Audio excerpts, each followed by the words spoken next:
Hi friends, welcome back to biryani పొట్లం cooking channel.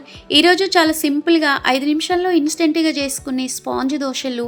ఇంత ఈజీయా అబ్బా అనుకుంటారు. చిటికలో మనకి ఎలాంటి పప్పులు నానబెట్టకుండా ఒక్కసారి ఇలా కనుక ట్రై చేశారనుకో మళ్ళీ మళ్ళీ చేసుకుని తినేంత టేస్టీగా ఉంటుందండి.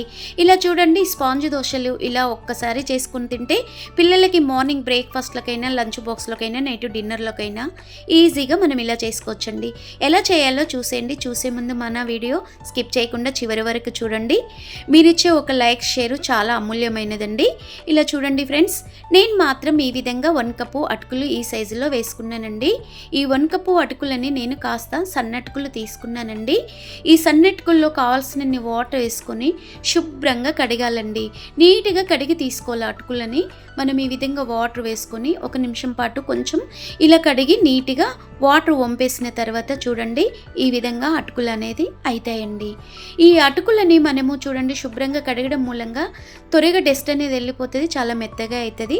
మనము ఇలాగే మనకి వాటర్ వంపేసిన అటుకుల్ని ఖాళీ మిక్సీ జార్లో వేసుకోవాలండి. మనకి ఇంట్లో నెంబర్స్ని బట్టి మనకి టిఫిన్ బ్రేక్ఫాస్ట్కి బట్టి ఇలా చేసుకోవాలండి. మాకైతే 1 కప్పు అటుకులు వేసుకున్నాను. మీరు కూడా కావాలనుకుంటే పెద్ద కప్పుతో వేసుకోండి. అలాగే కొంచెం మీడియం సైజు సుజీ రవ్వ వేసుకున్నానండి. 1 కప్పు మనకి ఈక్వల్గా తీసుకోండి అటుకులు, ముంబై రవ్వ. ఇలా తీసుకోవడం మూలంగా మనకి పర్ఫెక్ట్గా వచ్చేస్తుంది. అలాగే మనకి పుట్నాల పప్పు వేసుకోండి. కొంచెం క్రీమ్ కలర్లో వచ్చేస్తుంది. స్పాంజ్ దోశ అనేది చాలా మెత్తగా దూదిలాగా స్పాంజ్గా వచ్చేస్తుందండి పుట్నాల పప్పు వేయడం మూలంగా.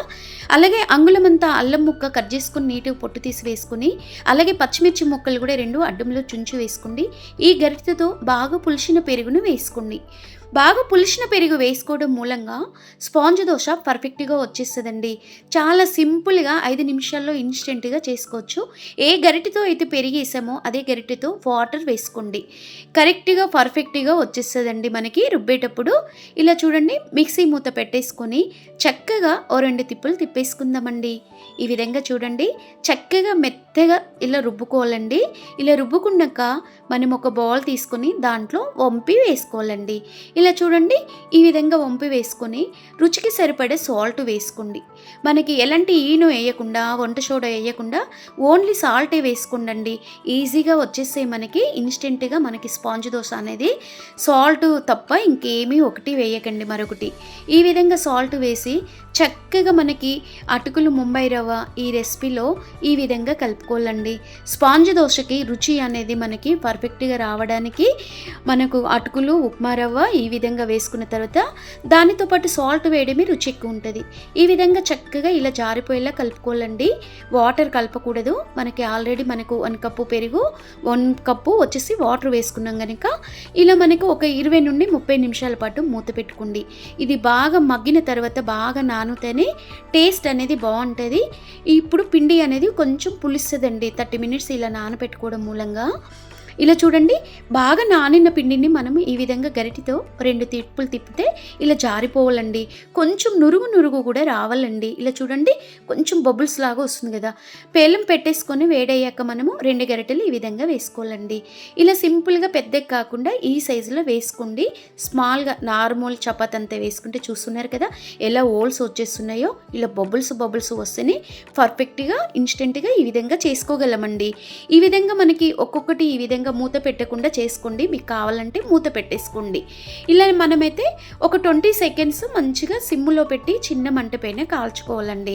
ఇలా ఇన్స్టెంట్ స్పాంజ్ దోశ అనేది మనకి మూత పెట్టకుండా చూస్తున్నారు కదా ఈ విధంగా చక్కగా తీసుకోవచ్చండి.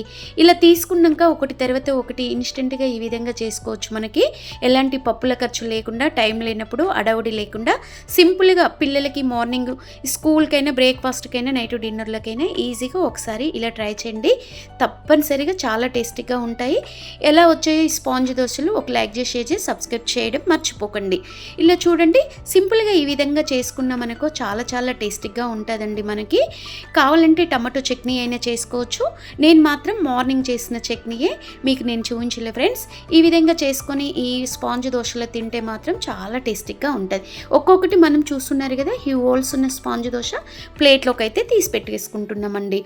ఈ విధంగా తీసి పెట్టుకున్న తర్వాత ఇలా చక్కగా మెత్తగా వచ్చేసాయండి. ఇలా మార్నింగ్ చేసిన చట్నీలో మాత్రం చక్కగా చుంచుతుంటే కూడా స్పాంజ్ లాగా వచ్చేస్తుంటుంది. సింపుల్గా ఇలా కనుక ఒకసారి చేసుకున్నారనుకో సూపర్ టేస్ట్ ఫ్రెండ్స్. ఎలా వచ్చిందో కామెంట్ కూడా చేసేయండి. Bye bye.